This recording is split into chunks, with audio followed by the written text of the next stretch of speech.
নতুন খসড়া আইন অনুমোদন করেছে ইটালির ডানপন্থী সরকার। ইতালির জলসীমায় প্রবেশ নিষিদ্ধ করতে পারে কর্তৃপক্ষ।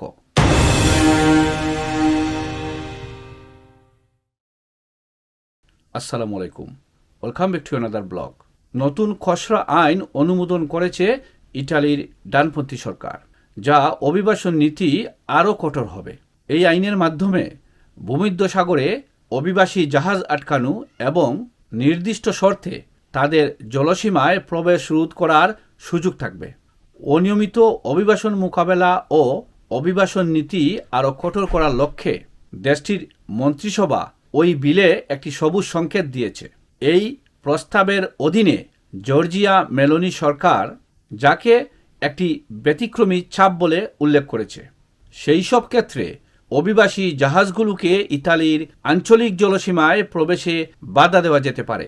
জাতীয় নিরাপত্তার জন্য এটি ঝুঁকি বলে মনে করলে সেই সংক্রান্ত নির্দিষ্ট ক্ষেত্রে এই ব্যবস্থা কার্যকর হবে। মধ্য ভূমধ্যসাগরীয় রুটে অভিবাসন প্রত্যাশীদের আগমনের ফলে সবচেয়ে বেশি চাপের মধ্যে পড়া ইউরোপীয় দেশগুলির মধ্যে অন্যতম হচ্ছে ইটালি। প্রতি বছর হাজার হাজার অভিবাসন প্রত্যাশী ইতালিতে পৌঁছান। এর ফলে সমুদ্রপথে পারাপার কঠোরভাবে নিয়ন্ত্রণ করার ঘোষণা দিয়েছে মেলোনির সরকার। সম্প্রতি মন্ত্রিসভার এক বৈঠকে এই খসড়াটি অনুমোদন করা হয়। এই বিলটি আইন হিসাবে কার্যকর হওয়ার আগে সংসদের উভয় কক্ষে আলোচনা করা হবে। আইন হিসেবে এটি কার্যকর হলে অভিবাসীদের ইতালিতে পা রাখার আগে আলবেনিয়ার কেন্দ্রগুলোতে আশ্রয়ের দাবি প্রক্রিয়াকরণের সরকারি পরিকল্পনা ফের চালু হতে পারে। বেশ কয়েকটি আদালতের রায়ে আলবেনিয়ায় আশ্রয় সংক্রান্ত সিদ্ধান্তের আউটসোর্সিং বন্ধ করে দেওয়ার পর সরকারের নেয়া এই উদ্যোগ আপাতত স্থগিত রয়েছে। নতুন বিলে সমুদ্রে আটকে পড়া অভিবাসীদের জন্য এমন কিছু দেশগুলোতেও স্থানান্তর করার কথা বলা হয়েছে।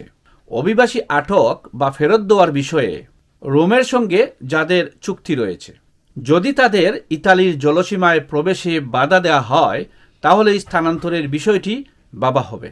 নতুন অভিবাসন আইনের মধ্যে সীমান্তে কঠোর নজরদারি এবং ইউরোপীয় সংস্থাগুলোর সাথে সহযোগিতার কথা রয়েছে।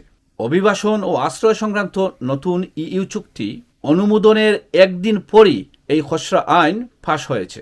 এটিকে আইন হিসেবে দ্রুত বাস্তবায়ন করার পরিকল্পনা করছে রোম। আইনটি পাশ হলে ইতালি কর্তৃপক্ষ নির্দিষ্ট শর্তে সেদেশের আঞ্চলিক জলসীমায় প্রবেশের চেষ্টা করা অভিবাসী জাহাজের উপর নৌ অবরোধ আরোপ করতে পারবে। নতুন আইন পাশ হলে 30 দিন পর্যন্ত ইতালির জলসীমায় প্রবেশ নিষিদ্ধ করতে পারে কর্তৃপক্ষ। নৌ অবরোধ সর্বোচ্চ 6 মাস পর্যন্ত বাড়ানো হতে পারে। অভিবাসন প্রত্যাশীদের সংখ্যা আরও বাড়তে থাকলে এই জাহাজগুলোকে ইতালির জলসীমায় আর প্রবেশ করতে দেয়া হবে না, কারণ তা সীমান্ত নিরাপত্তা বিঘ্নিত করতে পারে। যারা এই নিয়ম লঙ্ঘন করবে তাদেরকে 50,000 ইউরো পর্যন্ত জরিমানা এবং বারবার লঙ্ঘনের কারণে তাদের নৌকাও বাজেয়াপ্ত করা হতে পারে।